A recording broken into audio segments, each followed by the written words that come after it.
Alors, pour avoir un bon gin tonic, il faut déjà les bons ingrédients. Un gin de qualité, un bon tonic et si vous le souhaitez, des aromates. Pour ce qui est du gin, nous on a choisi le gin Otso. Là c'est un gin des plus classiques, c'est-à-dire que c'est fait à base de baie de genièvre. Un gin c'est toujours à base de baie de genièvre, mais ensuite on rajoute quelques ingrédients selon les goûts. Là on est sur quelque chose 50% baie de genièvre, 50% houblon. Donc on a un gin qui est hyper aromatique. En termes de dose, moi je mets 5 centilitres.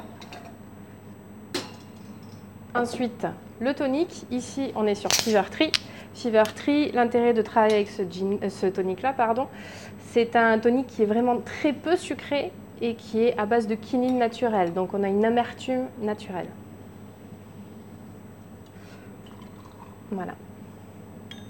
Pour les doses, simplement une dose de gin pour 3 doses de tonic. Hop. Et enfin les aromates. Moi j'ai choisi un zeste de citron. On est sur quelque chose de classique mais qui fonctionne très bien.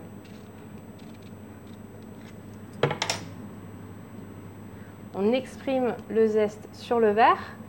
Exprimer le zeste, c'est tout simplement faire sortir les huiles et permettre qu'on sente bien le citron quand on amène le verre à la bouche.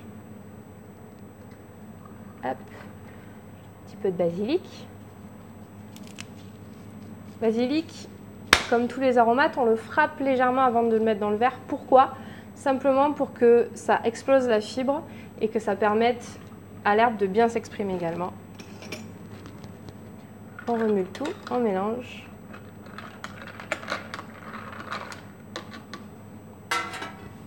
Et voilà.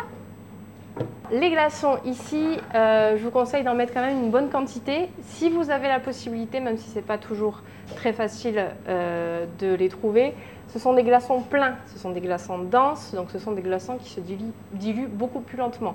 Ce qui vous permettra de déguster votre gin tonic longtemps sans qu'il se dilue.